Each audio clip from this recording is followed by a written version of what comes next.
Have you ever laid down at night when the world is quiet, your body completely worn out, your eyes closing, but your heart starts racing for no clear reason? You can hear your own breath.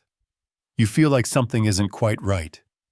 A vague tightness in your chest, a wave of unease rising inside you, and yet you don't know what to call it.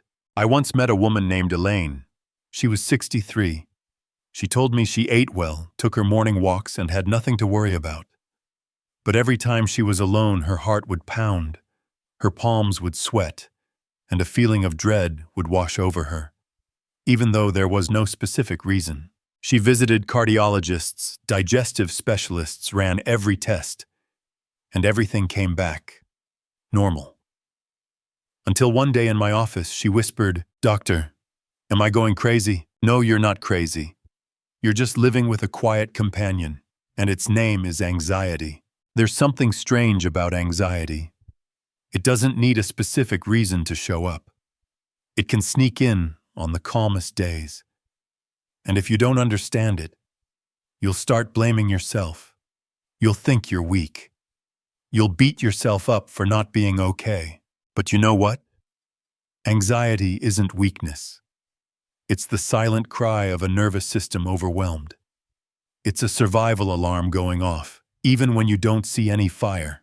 In today's video, I want to invite you to sit with me, like two friends talking at the end of the day. Together, we'll walk through what anxiety is and how it's different from everyday stress, the common types of anxiety older adults often face, the silent symptoms you might be mistaking for something else, and most importantly, how to gently bring yourself back to balance in a way that truly works. If you've ever thought you were overreacting, or if you're carrying a quiet sense of unease you can't quite name, then stay with me. This video is for you, and maybe it's the message you've been needing to hear after months or even years of silent suffering. Hello there, I'm Ethan.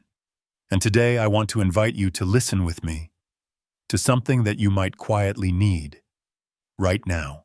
Have you ever found yourself lying awake in the middle of the night?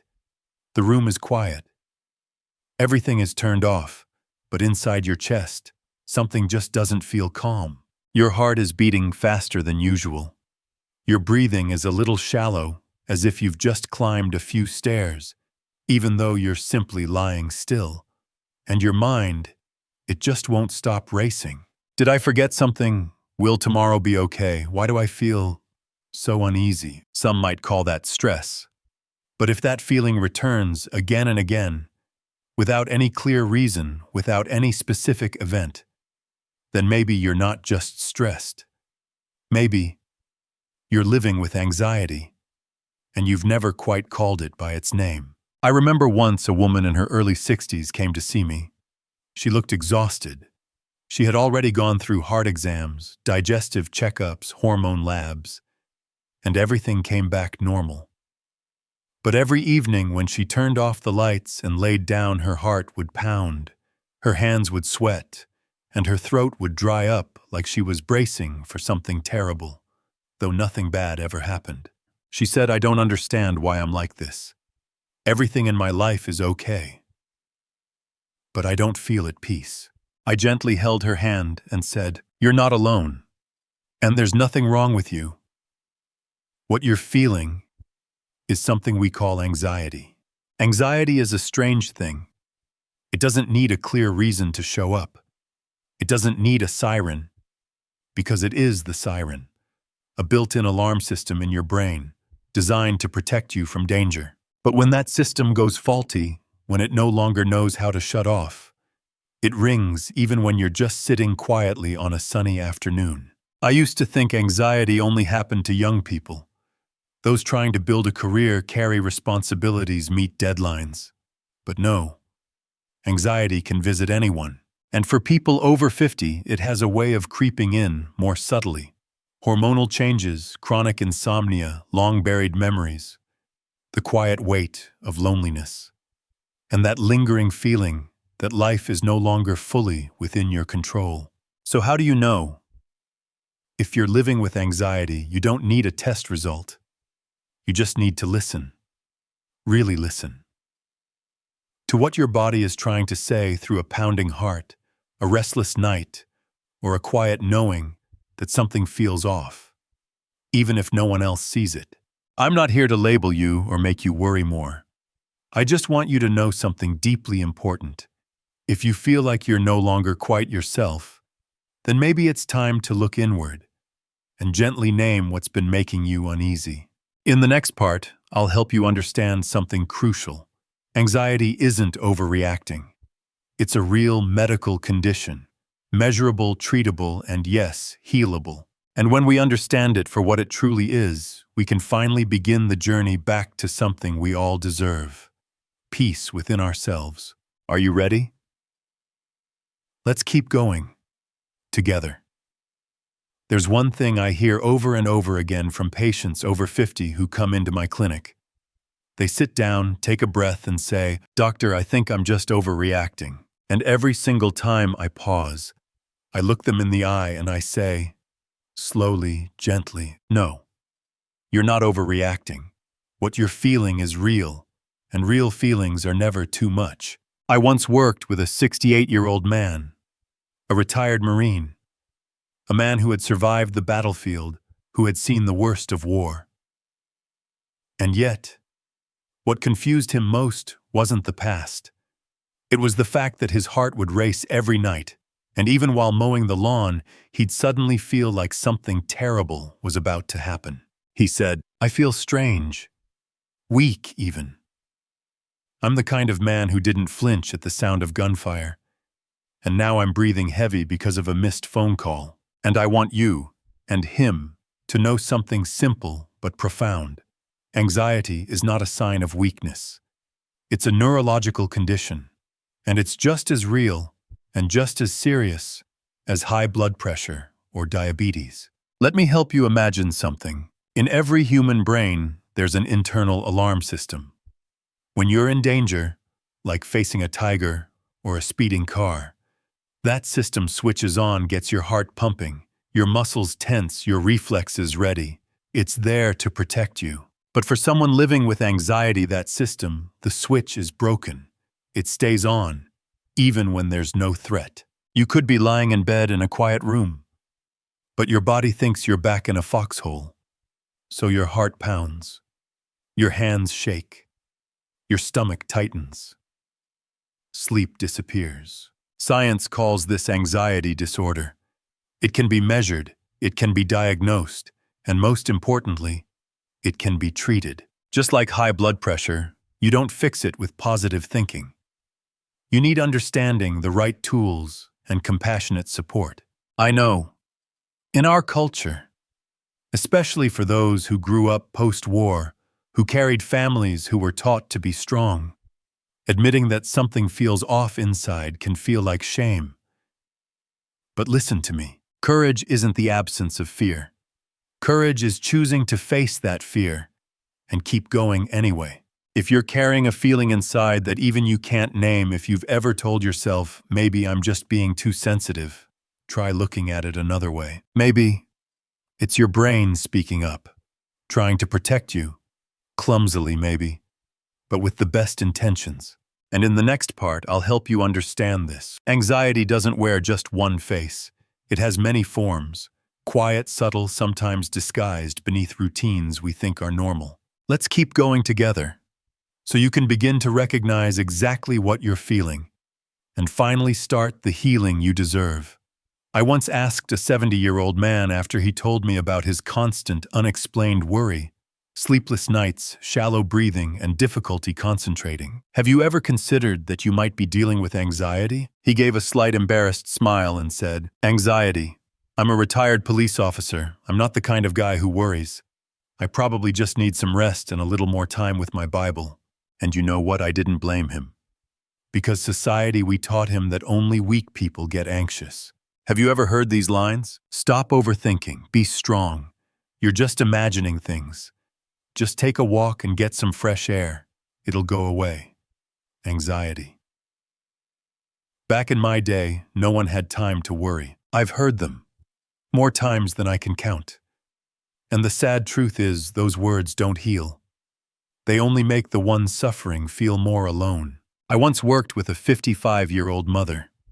She cared for her sick husband, worked part-time at the town library, and raised a young grandchild. She told me that every time she turned on the stove, her hands would shake. Every time the phone rang, her heart would drop. But when she tried to share this with her friends, all she got was a shrug. You're probably just a little stressed.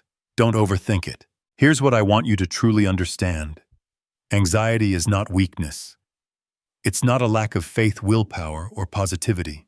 It's a biological response, a nervous system under strain. Just as you wouldn't tell someone with asthma, just take a deep breath. Stop imagining it. You also can't tell someone with anxiety, stop thinking about it. Toughen up. Because what they need is understanding. A safe space to be heard, not judged. I believe that many of us grew up in a time when being strong meant being silent. We've learned how to push through, but not how to say I need help. And that is what allows anxiety to grow quietly beneath the surface. Have you ever felt this way? Trying to smile in front of others, but carrying a weight of unease inside you that you can't name. If you have, you are not alone. Anxiety doesn't care about your gender, religion, or status.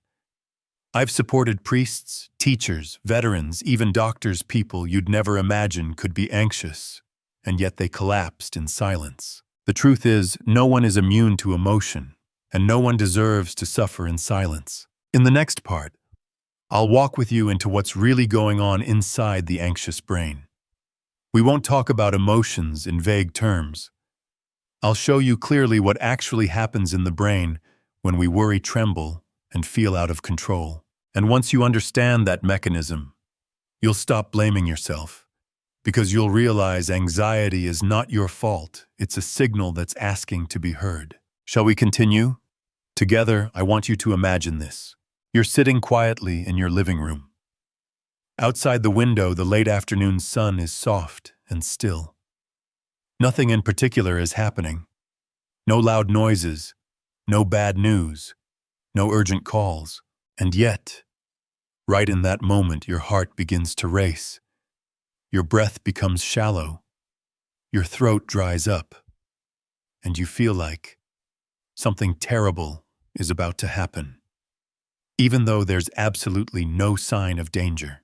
Have you ever experienced a moment like that? One of my patients, Mary 59, once described it like this. It feels like the fire alarm is going off in my head, but there's no smoke and there's no fire. That sentence stopped me in my tracks, because it perfectly captured what's really happening inside the brain of someone living with anxiety. So, what exactly is happening? Don't worry, I won't overwhelm you with complicated medical terms.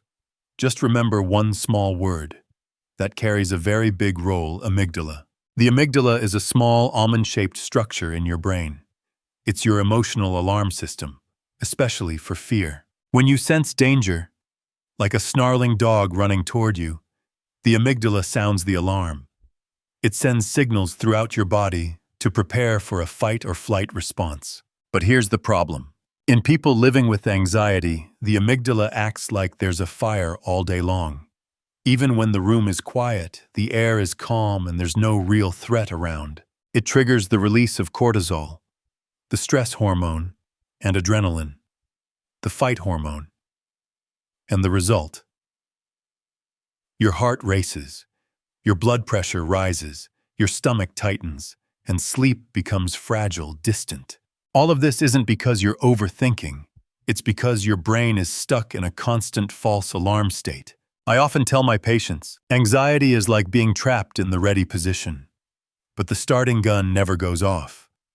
You're standing at the starting line, heart pounding, muscles tense, but the race never begins. And you live in that state day after day. But here's the good news. The brain can change. The amygdala can be soothed. Neuroscience shows that meditation, breathing practices, therapy, and proper medication can all help retrain your brain to respond in a healthier, calmer way.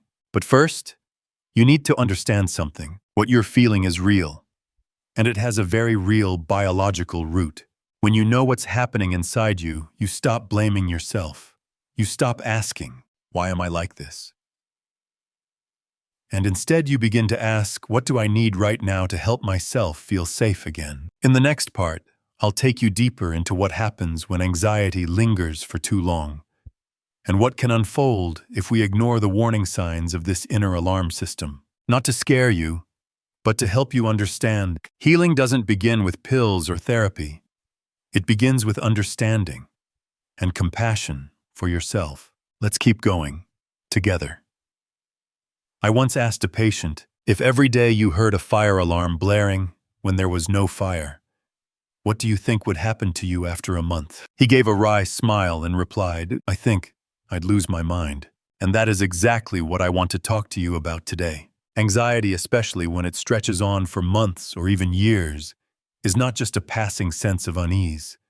It leaves behind wounds, ones that aren't always visible to the eye. Wounds in the heart, in memory, in the immune system, and perhaps most painfully, in how you feel about yourself. A retired teacher named Judith, 62, once came to me and said, I don't feel like myself anymore. I'm forgetful. I sleep poorly. And I'm always tired, like I'm fighting something even when no one's threatening me. At first, she thought it was just aging. But all her tests came back clear, no dementia, no heart issues, no thyroid problems. What she was really facing was what I call neural exhaustion from chronic anxiety. Let me help you picture it. Imagine your brain releasing a small dose of stress hormone like cortisol every single day. Your body becomes like a car with the gas pedal stuck. At first, the car runs just fine, but over time, everything begins to overheat. The brakes, your sleep, don't work as well. The engine, your heart runs hot. The dashboard, your brain starts blinking with warning signs, and that's when you begin to feel lost. You forget little things. You snap more easily. You sleep poorly. You get headaches without knowing why. That's not just age. That's the silent toll of unspoken anxiety. Research shows that chronic anxiety can shrink the hippocampus, the area responsible for memory. It also impairs the prefrontal cortex, the part of the brain that controls focused decision-making and emotional regulation. It's no wonder people with long-term anxiety often say they feel out of control or not as sharp as they used to be. The real challenge is we often don't notice these wounds until they start affecting our lives, our relationships, our joy. Have you ever felt that way? More sensitive than before? Less patient with loved ones even over the smallest things? Forgetful, fearful, or tired, but unsure why? If you have, you're not alone. And more importantly, you don't have to live like this forever. I've seen many patients say, I thought it would just go away. But anxiety doesn't simply vanish. It changes shape.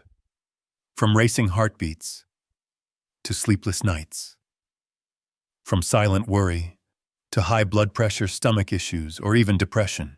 So if you've been carrying a sense of something isn't right for a long time, trust me, your body is sending a signal, not to scare you, but to bring you back to yourself, to help you listen gently, attentively. In the next part, I'll help you understand.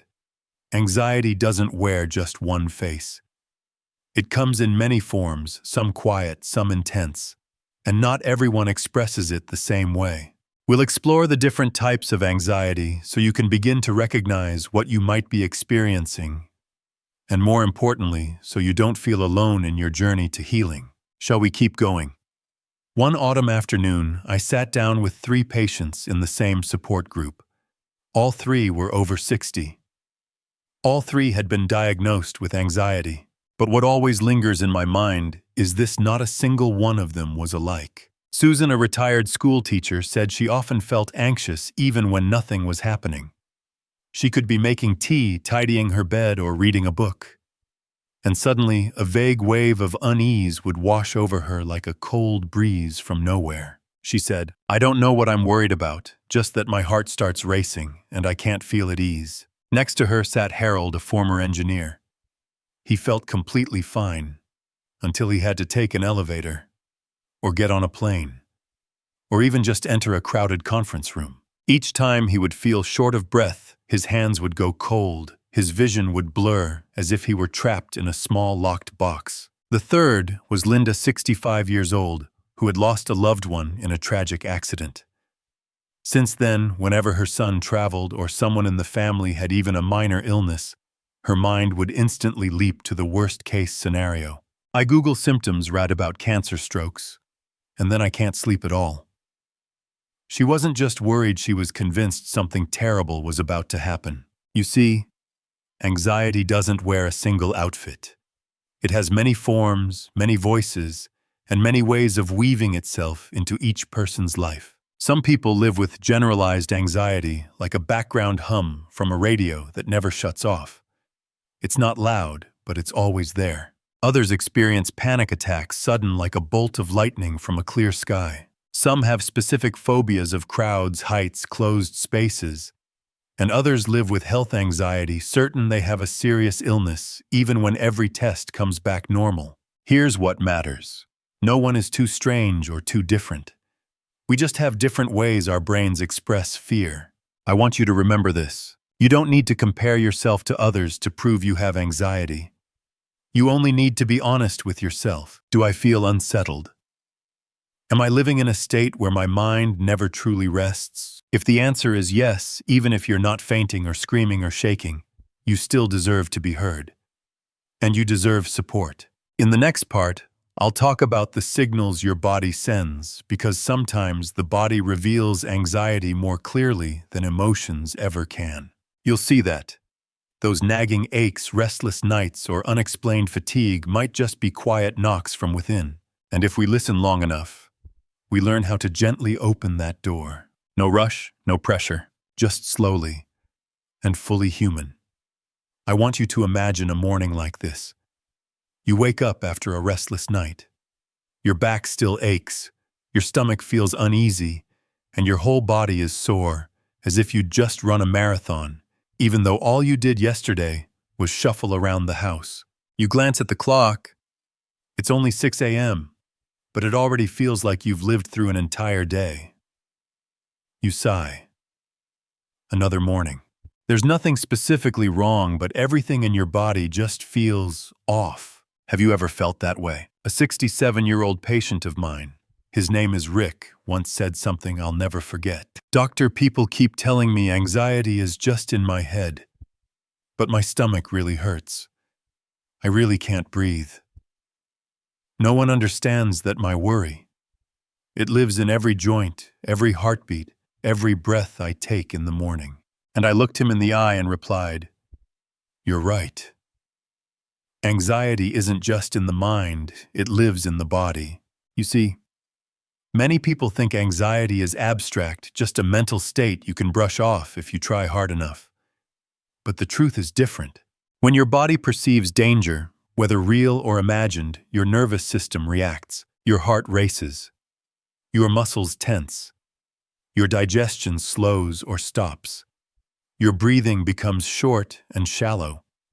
And your hands and feet may grow cold because your blood is rushing to your core, getting ready to fight or flee. I often tell my patients, anxiety is like pressing your foot on the gas pedal while your car is still parked in the garage.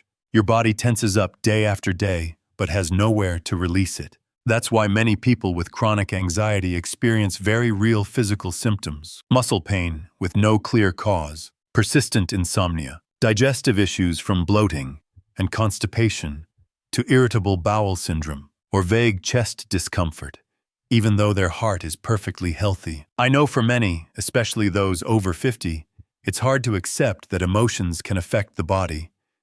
Because growing up, we were taught pain is real, worry is weakness. But modern science tells a different story. The brain and body are one connected system. Emotions don't just float around. They find places to land in the gut, the neck, the chest, the back, wherever your body is most vulnerable. And the beautiful thing is, when you begin healing from within, when you learn to breathe deeply, to soften, to truly listen, those subtle aches and mysterious pains begin to ease. Not because you're ignoring your feelings, but because you're finally giving your body permission to release them. So if you've been struggling with persistent physical symptoms that no doctor seems to explain, ask yourself, Could this be my body trying to say something that my mind hasn't found words for yet? In the next part, I'll show you something important, the hidden beliefs we've carried for years that silently fuel our anxiety. And sometimes to feel lighter, we don't need to do anything dramatic. We just need to let go of an old belief to make space for a new breath to enter. I'll see you in the next section, where we take a gentle look at what we've been taught to believe, and whether those beliefs still serve us today. I once sat with a 72-year-old man, a kind soul, with a steady career behind him, loving children and grandchildren, and on the outside everyone assumed he had nothing to worry about. But he let out a sigh and said, "I don't think I should feel this way. I'm the man of the family. If I can't control my own mind, then who will?" I looked at him and didn't answer right away. Because I understood. It wasn't the worry itself that was exhausting him. It was the false belief that said, "I must always be in control. I'm not allowed to feel weak." Have you ever carried beliefs like that? If I were strong enough, I wouldn't feel anxious. Worrying a little is good. It helps me be better prepared. Better to keep it inside. Talking about it will only make others worry. I've lived through war and hard times. I have no reason to feel uneasy. They sound reasonable, don't they? But it's those very beliefs that keep anxiety anchored in your life, not as a guest, but as a long-term resident in your home. A patient of mine named Clara, 66 years old, once told me, "I thought if I worried enough, I could prevent bad things from happening." And she carried that hypervigilance for decades, worrying for her husband, worrying for her children, worrying about things that never even happened, to the point that even while sitting on her porch in the warm afternoon sun, she still couldn't feel at peace. Here's what I want you to know. Worry doesn't go away by worrying more. The more we cling to the idea of needing to control everything, the more we lose control of ourselves. Many people think, if I stop worrying, I'll become careless. But in truth, those who learn to let go of excessive worry are often the most grounded, because they've learned how to distinguish what truly needs their concern and what deserves to drift away. As a doctor, I've seen that most people aren't trapped by anxiety itself, but by the way they view anxiety. Emotions are not the enemy. Emotions are signals. Like a doorbell, they're not there to send you into panic. They're there to invite you to see who or what is standing at the door. And if you're still holding beliefs like, "I shouldn't be weak, I need to tough it out, only I can carry the burden for everyone else," then maybe what you need first is not a medication, but a quiet act of forgiveness for yourself. In the next section, I'll show you what happens when we keep trying to power through anxiety without addressing it the right way. How the body reacts. How the brain begins to change when it lives in a constant state of hypervigilance. And most importantly, how you can stop running from anxiety and begin walking with it more gently. Let's keep going, shall we? An old friend of mine, Dawn, age 64, once came to see me after months of sleepless nights and unexplained heart palpitations. We sat together in silence for a while. Then he sighed, placed his hand over his chest, and said, "Ethan, I know I'm worrying too much, but I don't know how to stop." Have you ever felt that way? You know constant worrying doesn't help. You know you should relax, should think positive, should let it go, but you just can't.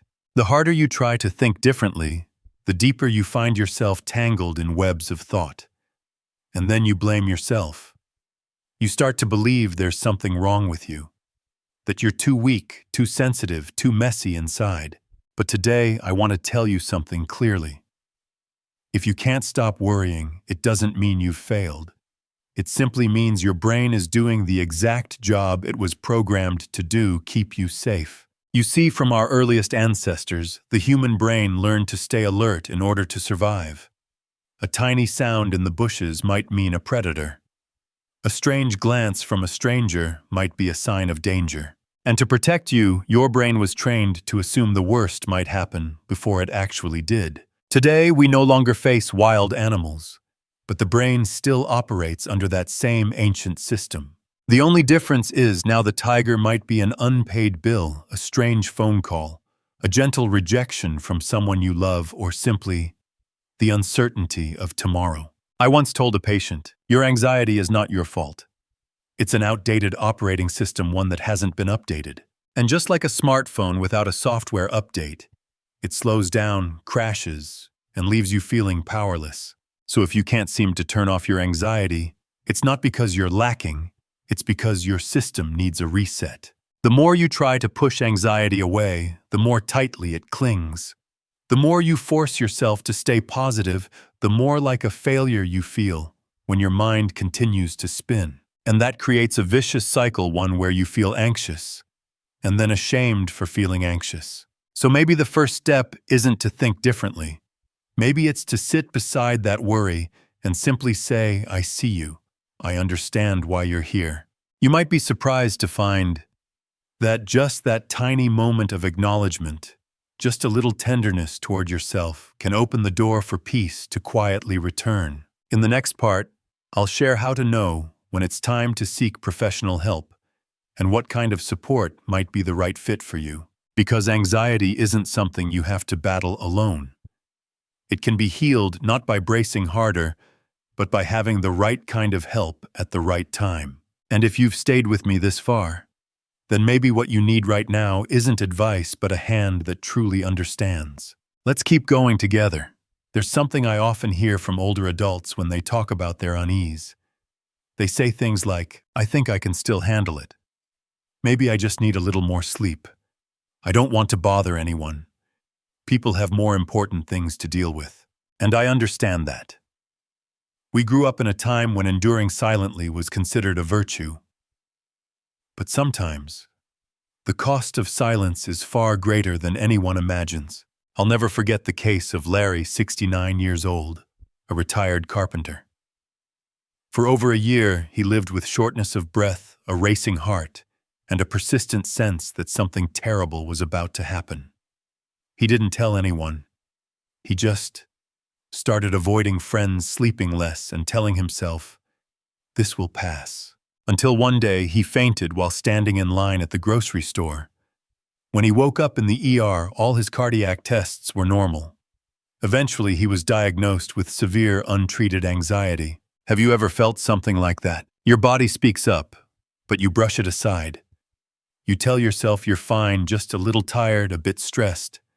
But day after day, that little bit builds like water rising in a dam already cracking. So, when is the right time to seek help? I often tell my patients this. If anxiety starts interfering with your daily life, your sleep, your work, your relationships, your health, then it's no longer something you should carry alone. If you're losing sleep regularly because your thoughts won't stop, if you avoid social gatherings because you're afraid anxiety will show up, if you're dealing with recurring chest pain, stomach aches, or headaches with no medical explanation, then it's time for a real conversation with someone who can listen professionally without judgment. Now you may be asking, who should I talk to? A doctor, a therapist, a counselor? The answer depends on your symptoms and your situation. If you have strong physical symptoms like chronic insomnia, persistent heart palpitations, or frequent panic attacks, start with a primary care doctor or a psychiatrist.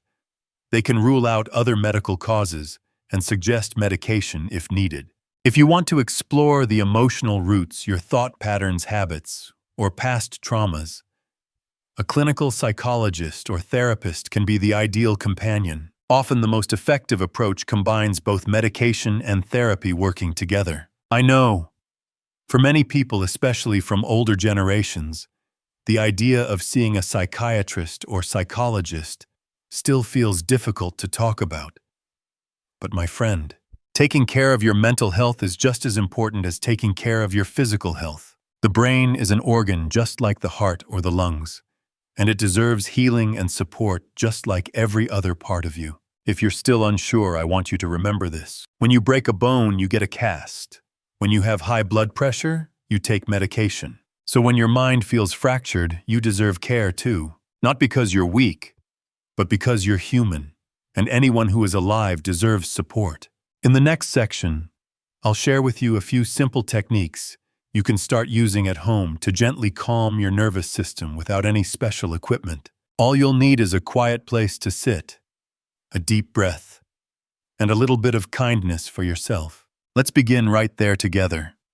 I want you to imagine this. You're sitting on an old wooden chair. The soft light of the afternoon sun spills gently through the window. No traffic sounds. No ringing phones. Just you and the rhythm of your own breath. No rush. No need to get something done. Just simply being here. One of my patients, Joyce, 71 years old, once told me she believed only medication could help with anxiety. That is until her daughter gifted her a simple breathing reminder device. She decided to try it just 3 minutes every morning. Inhale, count to 4. Hold 7 seconds. Exhale slowly for 8 seconds. And you know what?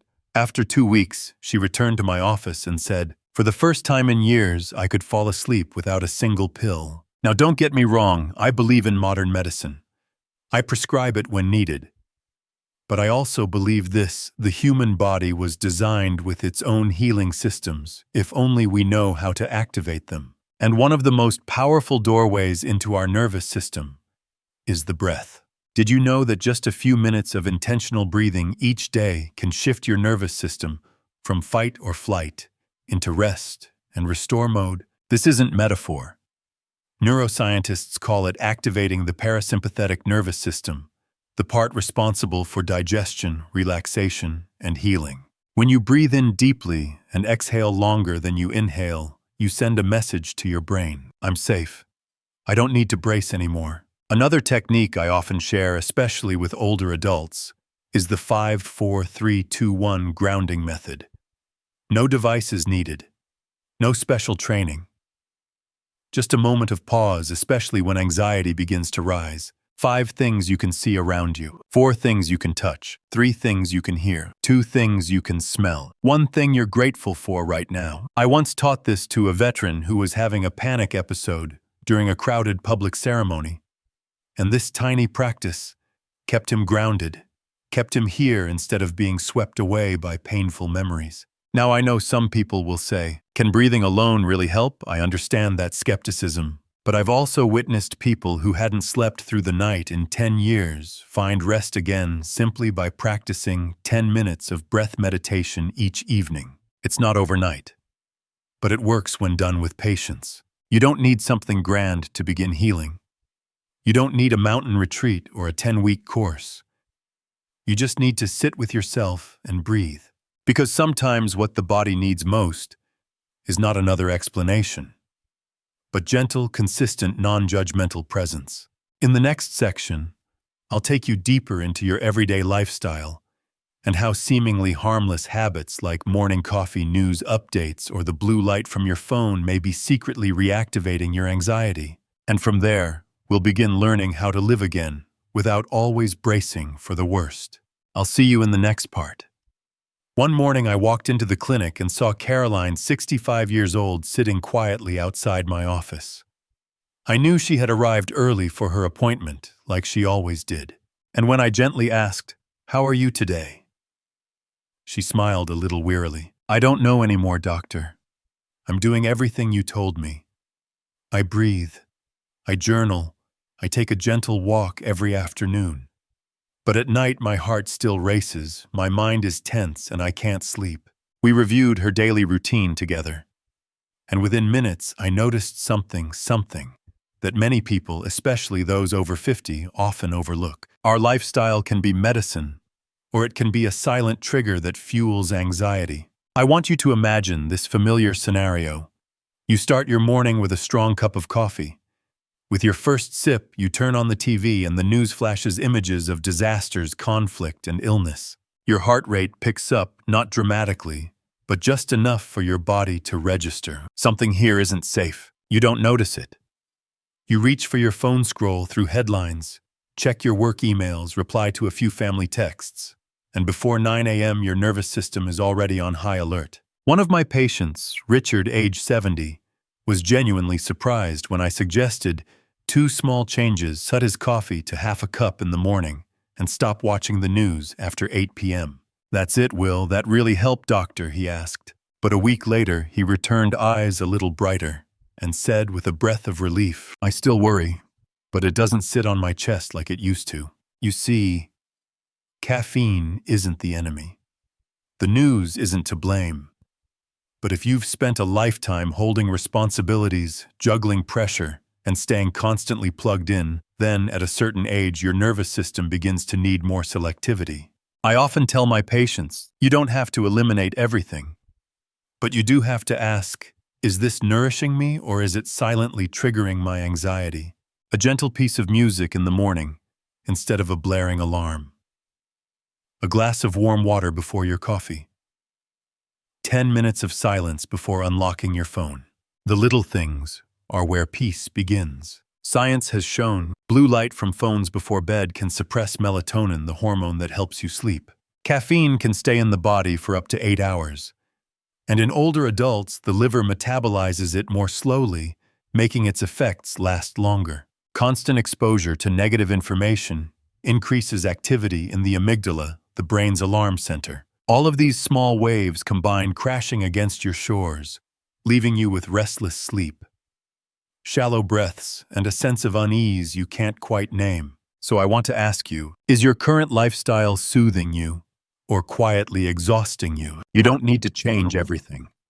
Just begin to choose one small thing at a time with one very gentle question. Does this help me feel lighter? In the next section, I'll share a beautiful story about an older man who once lived in isolation and how he found his way back to connection, not through social media, but through something much simpler, the presence of another human being. Because sometimes the most calming thing is not what we do for ourselves, but the feeling that we no longer have to walk this path alone.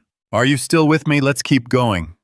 I still remember the image of Mr. Walt, a 74-year-old widower living alone in a small wooden house in southern Illinois. When he first came to see me, he didn't say he had anxiety or depression. He simply said something I'll never forget. I don't have a reason to get out of bed in the morning anymore. He didn't have heart disease, no joint pain, no trouble sleeping. But each of his days passed like a clock without hands. Still, long, and heavy. Have you ever felt that way? Not because you're in pain, but because you feel like you're slowly fading from the world. No one calls. No one asks. No one really needs you. And then you start to wonder, does my presence still matter? Many people believe anxiety comes from major events, losing a job, a loved one, or going through a traumatic experience. But there is another kind of anxiety, more subtle, more silent, that comes from a lack of connection. You can live in a peaceful neighborhood, have enough food, a roof over your head. But if no one hears your voice, if no one touches your shoulder in the morning, if no one sits beside you when you're sad, your body still registers that as danger. I once read a study that found prolonged loneliness activates the same regions in the brain as physical pain. In other words, loneliness truly hurts not just in your heart, but in your immune system, your sleep, your memory, and the rhythm of your heartbeat.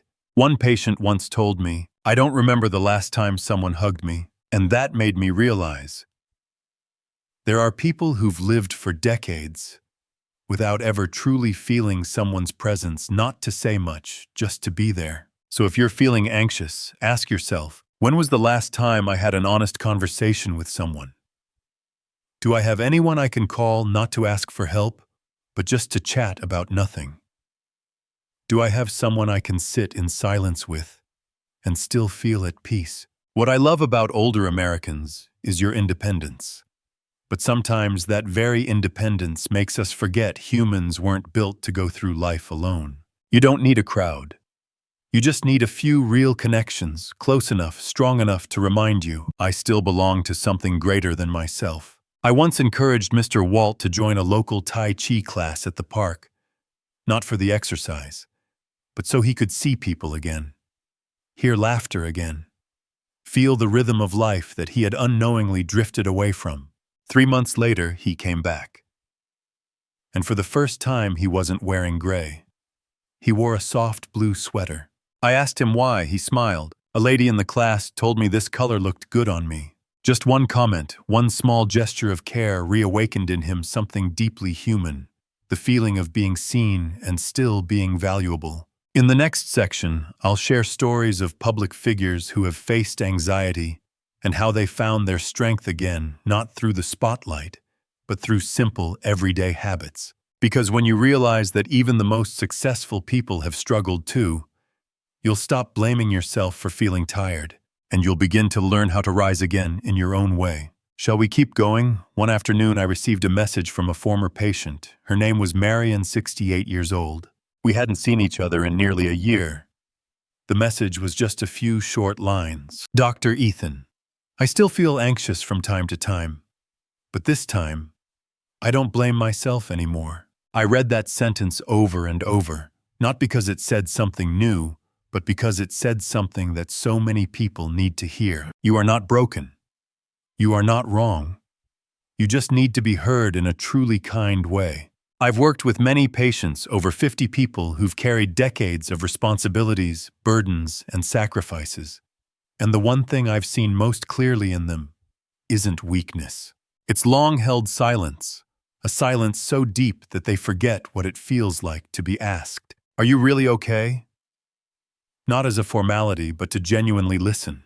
Have you ever felt that way, trying to act like everything's fine, forcing a smile, trying to push through, but deep inside is a tired mind exhausted from always having to be strong?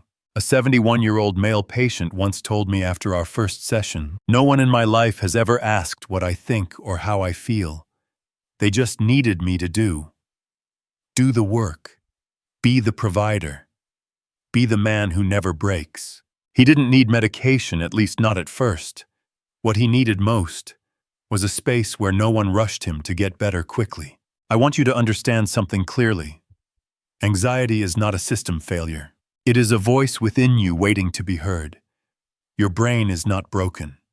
Your body is not too sensitive. You are not making a big deal out of nothing.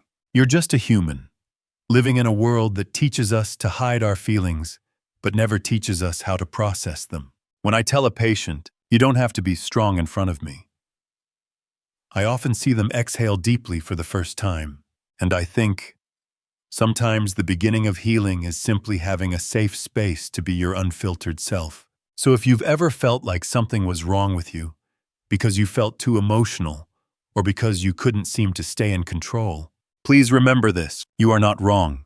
You are simply human. And sometimes a human being just needs someone to take their hand and say, "I'm still here, even if you're not okay." In the next section, the final part of this journey, I'll sit with you gently, and we'll reflect on everything we've traveled through together, from awareness to understanding, to action, to healing. And I'll share with you one final thought, something I believe is the greatest gift of the human experience. We don't need to conquer anxiety. We just need to learn how to return to ourselves gently. I'll see you in the closing chapter. I'll be waiting there. I don't know how much of this video you've listened to. Maybe you started from the very beginning. Maybe you just happened to stop here in the middle of a long day.